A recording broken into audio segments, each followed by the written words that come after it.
الناس اللي أول مرة تدخل قناتي أحب أعرفكم. أنا قناة حكاية ورا كل باب، شمس النهار، واسم القناة يدل على محتواها. محتوى قناتي زي ما بنقول كل مرة حكايات من ورا كل باب. مفيش باب إلا وراه حكاية، وطبعا إحنا بناخد الحكاية أو المشكلة اللي موجودة في الحكاية. يمكن صاحب المشكلة يلاقي رأي عندكم تحل بيه مشكلته أو توصله للطريق اللي نفسه يوصل له.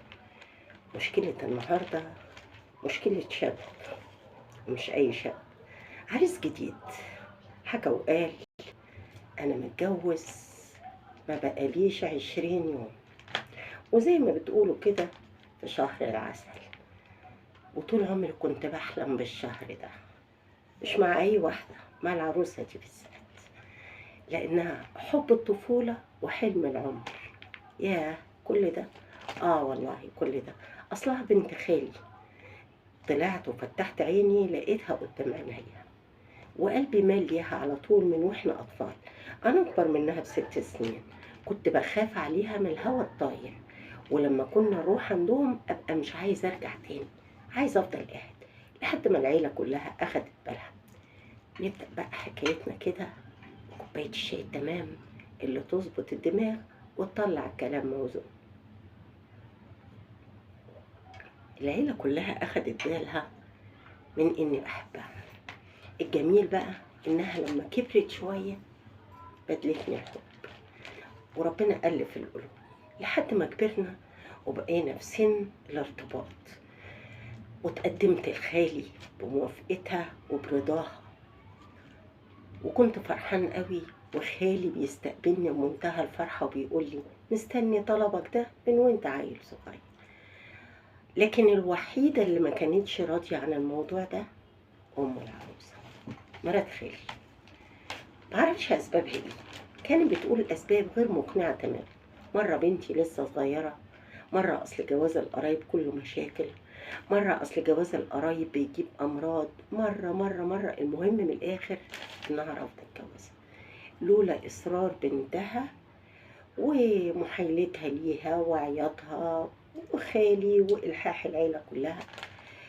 وافقت بعد رحلة عذاب واتخطبنا، وبنت خالي كانت لسه بتدرس في الجامعة، وأنا خلصت كلية تجارة وهي كانت في كلية طب. واتفقنا إني أنا عندي شقة صغيرة على قد كده هجهزها على ما هي تخلص تعليم، ويعني ناخد مهلتنا سنتين. وعدوا بسلام على ما أعتقد. مرات خالي حاولت تعمل مشاكل كتير لكنها كانت بتفشل فيها دايما. ليه بقى؟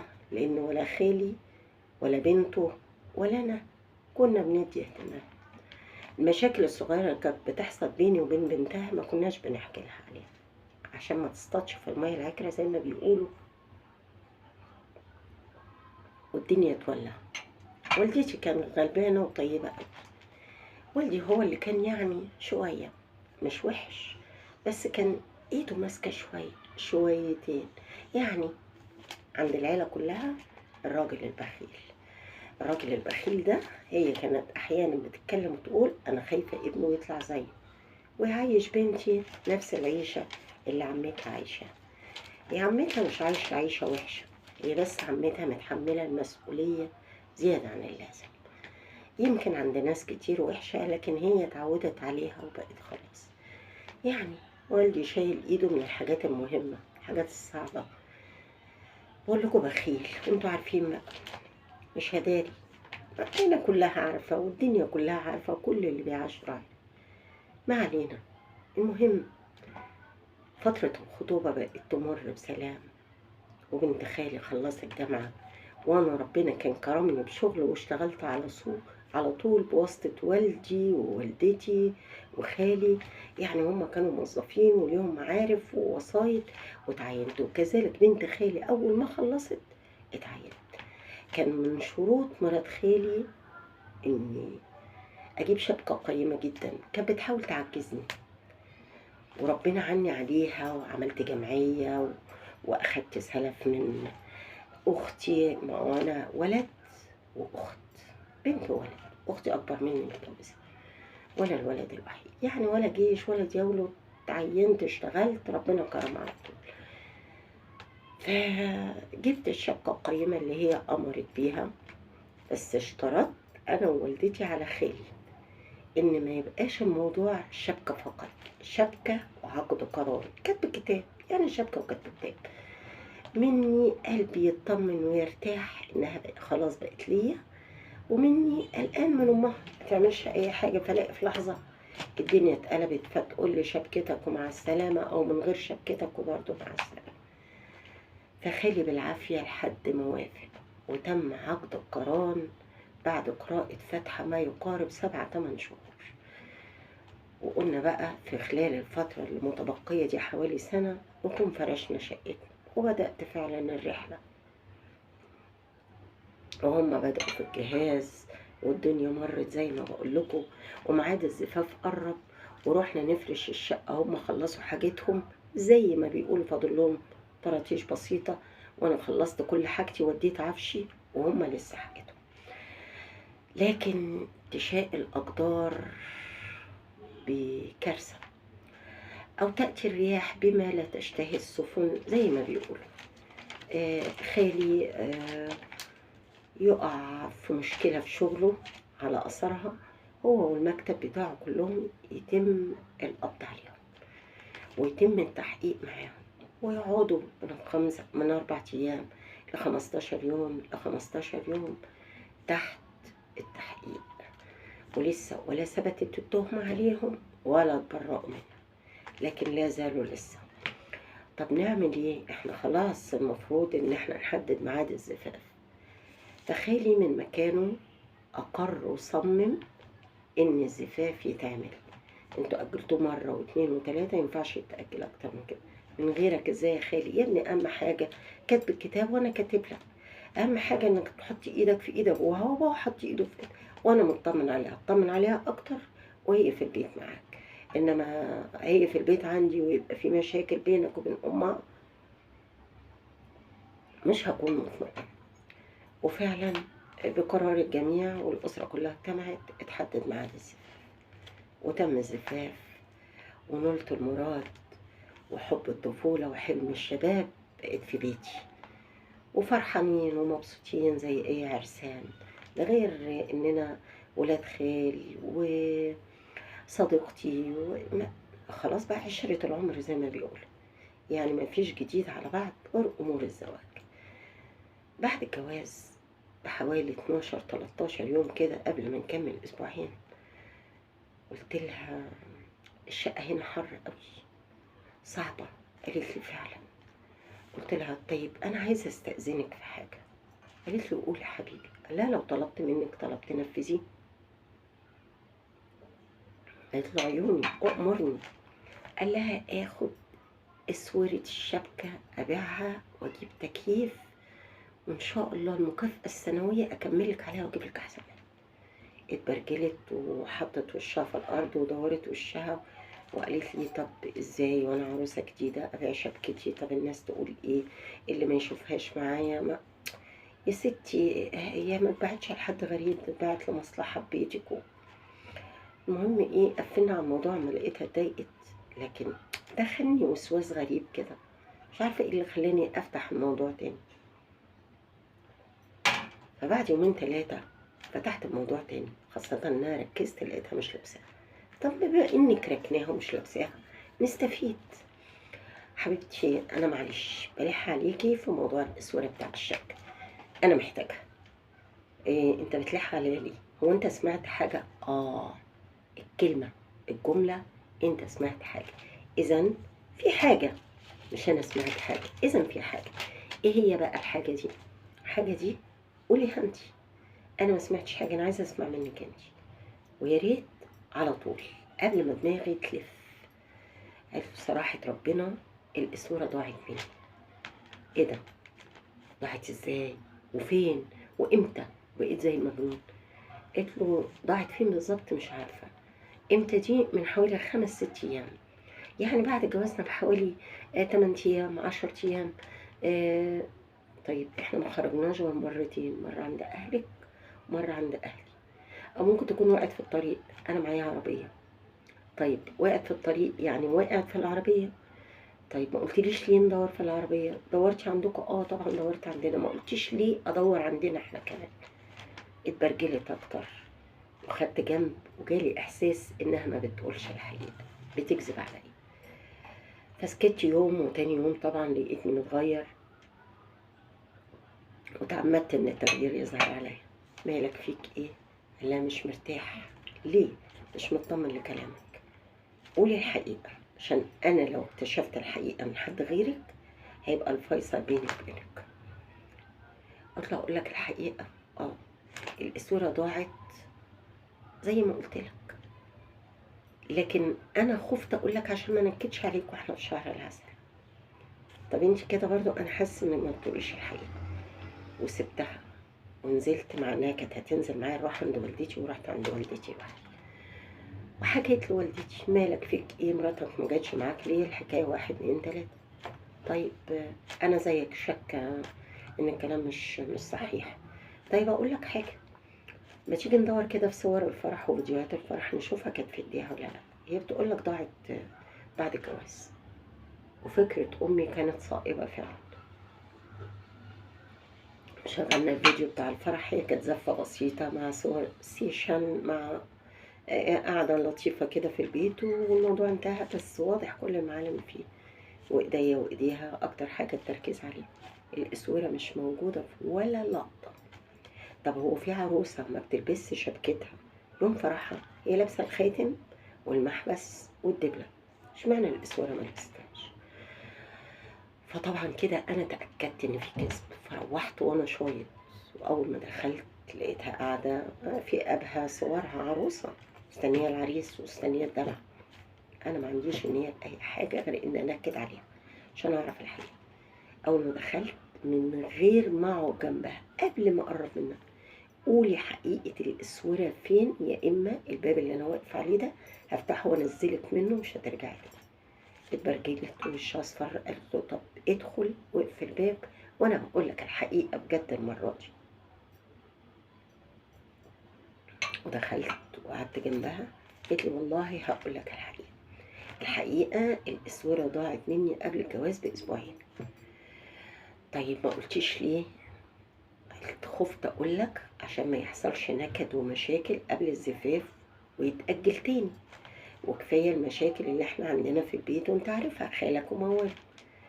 طيب أنا بسألك للمرة الألف، الأسورة دي انتوا بعتوها كملتوا الحاجة اللي كانت ناقصالك وجبتوها قبل الفرح بيومين؟ برجلت شوية كده بعدين قالت لي لأ. لا الاسوره ضايعه من قبل كده. الاسوره دي اتباعت عشان تدفعوا فلوس المحامي الخالي. قوليلي برضو البرجله باينه عليها، بس اصرت على لا واقسمت. والله ما حصل كده، هي ضاعت مني وانا قلبت الدنيا عليها، قلبت البيت، وقلت وانا بشيل حاجتي ممكن الاقيها، ما لقيتهاش. ودورت في الشغل ما لقيتهاش، وفي كل مكان اختفت تمام. برضو ما قلتليش ليه؟ ما انا قلت لك الاسباب، خفت انكد عليك. ما قلتيش ليه بعد جوازنا على طول؟ خفت احنا في بداية شهر العسل يبقى نكد. طيب كدبتي عليا ليه؟ ماما اللي قالت لي اقول لك انها ضاعت وانا في بيتك عشان ما تحملناش تمنها لو كانت ضاعت في بيت اهلي. امك ورا الليله قلتي لي بقى انها امك بدات تشتغل. انا من الاول انتوا عارفين لا الست بتحبني ولا انا بحبها، شعور متبادل.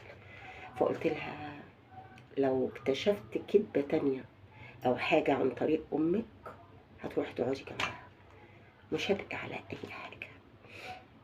وبعدين عديتها، حكيت له أمي، ولأنها بنت أخوها طبعا تعاطفت شوية وقالت له معلش، ولنفترض إنهم باعوها للمحامي اللي مقومينه لخالك. أهو خالك والخال والد، وكأنك وقفت جنبه، وهو لما يطلع بالسلامة يعوضك.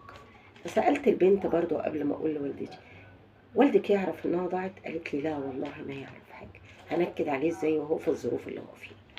المهم والدتي قالت لي عديها، انتوا لسه في بدايه حياتكم وياما هيقابلكم، وانسى يا عم امر التكييف، وكأنها ضاعت فعلا بعد الجواز. ربنا يعوضكم.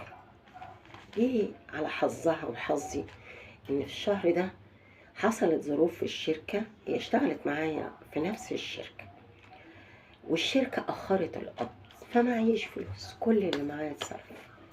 فأنا كنت عارف إنها لما نقطة ومعاها فلوس، فأنا قلت قدامها إن أنا معيش فلوس، ما عرضتش أي مساعدة. رحت خدت من والدتي جزء وقلت لها لما أقبض أديهولك، لأن هي اللي شايلة المسؤولية ومتحملة الدنيا. المهم لما جه ميعاد القبض وقبضنا بقى والدنيا بقت فلة وحلوة معاه، ما طلعتش مليم في البيت. أنا توقعت إنها تساعد، بما إنك نازلة تشتغلي وعارفة دخل جوزك محدود، وداخل وعليه أقساط أو ديون، أو اسألي اهتمي. لكن هي حاطة إيديها في مية باردة. فالمهم عدى جزء من الشهر، وأنا حرفيا كنت بدأت أشطب فلوس ما بين بنزين عربية بروح أنا وهي بيها الشغل، وما بين مصاريف برضه. خاصة إن والدتها مش جايبة لها الخزين بتاع العروسة اللي بيوفر على العريس والعروسة شيرة حاجات كتير في أول الجواز. ما كانتش جايبة الكلام ده كله، وأنا تغاضيت عنه. ده عشان ظروف خالي، يلا تعدي. فأصبحنا بنشتري طلباتنا، لسه نخزن بيتنا. أنا لسه معرفش يعني إيه خزين بيت، معرفش يعني إيه مسؤولية كاملة عن البيت. فبقيت أجيب وجبات جاهزة لما نيجي متأخرين، نطلب دليفري وهكذا. فالموضوع أثر معايا، فما اتكسفتش منها. قلت لها انا شطبت فلوس، يا ريت لو معاكي فلوس تشتري شويه طلبات للبيت وانت جايه. فقالت لي انا معيش فلوس. هيبقى معايا منين؟ يعني ايه منين؟ امال اللي انت قبضتيه وديتيه فين؟ قالت لي كان لازمني شويه مكياجات وشويه برفانات وشويه حاجات. سكت كده وقلت لها يعني المكياجات والبرفانات اهم من بيتك؟ هو انت مش زوجه دلوقتي وتحملي معايا المسؤوليه، والظروف من اولها كده صعبه تشاركيني فيها؟ سكتت. فدي تاني نقطة خدتها عليها، إن ما عندهاش نية المساعدة. هي مش مجبرة، وكلكم هتقولوا الراجل ملزم يشيل البيت، أنا عارف، بس اعتبروه اختبار مني ليها، هشوفها إيه. أنا خلاص الشك دخل جوايا من ناحيتها. وبعدين ولا ليه، عدى كام يوم وهي جت متأخرة من الشغل وأنا جيت قبلها. كان عندها شغل فقعدت وأنا جيت قبلها، وهي طلبت مني حاجة معينة من دولابها أديها لأختها هتيجي تاخدها. وانا فعلا فتحت دولابها وطلعت الحاجة واستنيت اختها لما تيجي. قدرا وانا بفتش ايدي راحت في جاكيت من الجواكت، لقيتها حاطة فيه فلوس، ألوفات، يعني ما بين 2000 3، يعني مش مبالغ كبيرة لكن فك أزمة. فزعلت قوي. يعني ايه اقولك انا معيش والبيت محتاج واقفي جنبي واستلفت من والدتي تنكري ان معاكي ورافضة الطلاق؟ انا ما بعرفش اداري، ما بعرفش اسكت. فاول ما اختها جت اديتها الحاجه، وبعدين هي جت اختي جت خدت الحاجه، خدت الحاجه، وزي ما تكون كانت مرتبكه. لما فتحت الدولاب وحست ان ايدي راحت ناحيه المكان اللي فيه الفلوس، فقالت لي انا ما قلتلكش ان الحاجه في المكان ده؟ انا قلت لك في المكان. قال لها انت زعلانه ليه اني رحت هناك؟ عشان ما اشوفش الالوفات اللي انت شايلاها؟ اتبرجلت كده وقالت دي مش فلوسي، دي فلوس ماما، ماما شايله فلوس معايا. ماما تاني ماما؟ في ايه بالظبط؟ ماما شايله معاكي فلوس ليه؟ من كترها ما انتوا كنتوا بتدوروا على فلوس تجمعوها عشان مصاريف المحامي وزياره بابا. راحت معيطه وقالت صراحه دي فلوس النقطه وباقي المرتب. شايلهم ليه؟ ماما قالت لي شيلي قرش على جنب للزمن، الرجاله مش مضمونه. وقالت لك ايه تاني؟ البنت طيبه، هبله اتدلقت بكله. مجرد ما طبطبت عليها وقلت لها فضفضي اللي عندك، وخلي بيني وبينك كده مسار سليم، ما تخليش فيه اي اعوجاج بايد اي حد، خلينا مع بعض كتاب مفتوح من البدايه، عشان لو انت خبيتي عليا خب عليكي وحياتنا هتضيع، هتتدمر. مش بايدي ولا بايدك، بايد انت سمعتي، ودانك دي سمعت من حد، ايا كان بقى الحد ده، امي، امك، اختي، اختك، ما علينا. قولي حبيبتي. طلعي اللي عندي كله. ماما قالت لي شيلي قرش للزمن وما تطلعيش مرتبك للبيت عشان ما يعتمدش عليكي زي ما ابوه معتمد على امه. عقدة ابويا وبخل ابويا. ولما قلت لها ان انت ما معكش فلوس قالت لي لا خدي بالك، ده هو كده بدأ يظهر البخل زي ابوه ويداري فلوسه. طبعا انا صعب عليا قوي وزعلت. ليه مرات خالي بتحاول تخرب بيت بنتها بدري او كده؟ ليه بتشوه صورتي؟ ليه بتجيب سيرة ابويا وسيرة امي؟ يمكن نفسيتي شالت من البنت شوية انها سمعت كلامها، لكن اهي بتسمع كلام امها مش كلام حد غريب. لكن لقيت البيت بعد يومين 3 جايبة الفلوس وتحطها قدامي تقول لي خليهم معاك لأي ظروف، وأنا هقسم مرتبي جزء أخليه معايا وجزء أحطه في البيت وجزء أشيله على جنب. إيه رأيك؟ قلت لها أنا مش عايزك تحطي ولا مليم في البيت عشان ما أبقاش أنا النسخة التانية من أبويا وأنت النسخة التانية من أمي زي ما أمك قالت. البنت قعدت تعيط وتحايل عليا وتحضن وتبوس في إيدي وتبوس في راسي تقول سامحني أنا ما عدتش أسمع كلام أمي تاني في أي حاجة. وبعديها بكام يوم العربية عطلت، فطلبت منها الخاتم أو المحبس نبيعهم ونصلح العربية. فقالت لي طيب لما أرجع من الشغل أرد عليك في الموضوع ده. تردي عليا في الموضوع ده؟ يعني إيه؟ قالت لما أرجع من الشغل إحنا دلوقتي مستعجلين وهننزل. أنا واثق إنها بتاخد رأي أمها مفيهاش كلام. لما رجعت قالت لي انا مش هقدر اديك دي ولا دي، ما انا شايلهم للزمن. قلت لها خدتي رايها خلاص؟ قالت لك اللي فيها وطت في الارض. قلت لها انت مش لسه موعداني انك ما تسمعيش كلامها، ما تسمعيش كلام اي حد ممكن يخرب بيتك؟ قالت لي صراحه ما انت كده داخل على طمع جامد، الاول الاسوره وبعدين الخاتم وبعدين المحبس وفي ايه؟ قلت لها في ان كل دي حاجتي من شقاية، انا ما طلبتش حاجه من شقاكم، فالمفترض اول ما احتاج لهم تديهم لي. وخدت جنب منها وخدت جنب مني. وبعديها بكام يوم لقيت زميله لينا في الشغل ست كبيره ومحترمه كده هي بتحكي معاها تقريبا، ندهت لي ولطفت بينا وقعدتها وجابت لنا فطار وقالت له هي قالت لي خلاص هي ما عادتش تسمع كلام لامها تاني لانه امها تقريبا دماغها كده مش طبيعيه وقلبتها بتهريج، والبنت لسه صغيره ما تعرفش يعني مسؤوليه يعني ايه راجل يعني مشاركه يعني. واحده واحده عليها شويه. خدتني على جنب قالت لي وانت برضو مش من اول الجواز كده هادي وهادي وهادي وهادي، ما تشوهش صورتك وتدي امها فرصه انها تقول لها بصي طبعا فيكي هيقلبك في كل اللي عندك وبعدين يرميكي، هيرمي المسؤوليه زي ما ابوه رمي المسؤوليه على امه هيرميها عليكي. فانت كمان اهدى شويه كده، يعني عدل ظروفك، ظبط حياتك، ما تخليش حد يتحكم في حياتكم بكلمتين يوجعوك ويخربوا البيت. فطبعا انا حسيت ان الست دي كلامها عقلاني جدا وعندها في حق كل اللي قالته. وقلت لنفسي انا هدور على شغل تاني اخر النهار طالما مرتبي مش مكفي بيتي ومش هقرب لفلوسها خالص. لكن انا مش مطمن، طب فلوسها دي لما تشيلها ما امها ممكن تضحك عليها وتاخدها منها، وارجع اقول لنفسي طب ما ابوها في ظروف صعبة ممكن تساعدهم عشان الظروف اللي خالف فيها. لكن جوايا حاجة مش مريحاني ولا للبنت ولا للأم، ما عادش عندي ثقة فيها، كل كلمة بتروح تحكيها لها، والأم لأنها مش حباني من البداية بتحاول توقع بينا. زيد عليها إنها ما بتفكرش إن لو عودت بنتها على إنها تداري على جوزها وتخبي وتستخسر في بيتها هي كده بتخرب بيتها شوية بشوية. أنا عايزة أعرف هقدر أكمل معاها ولا مش هقدر؟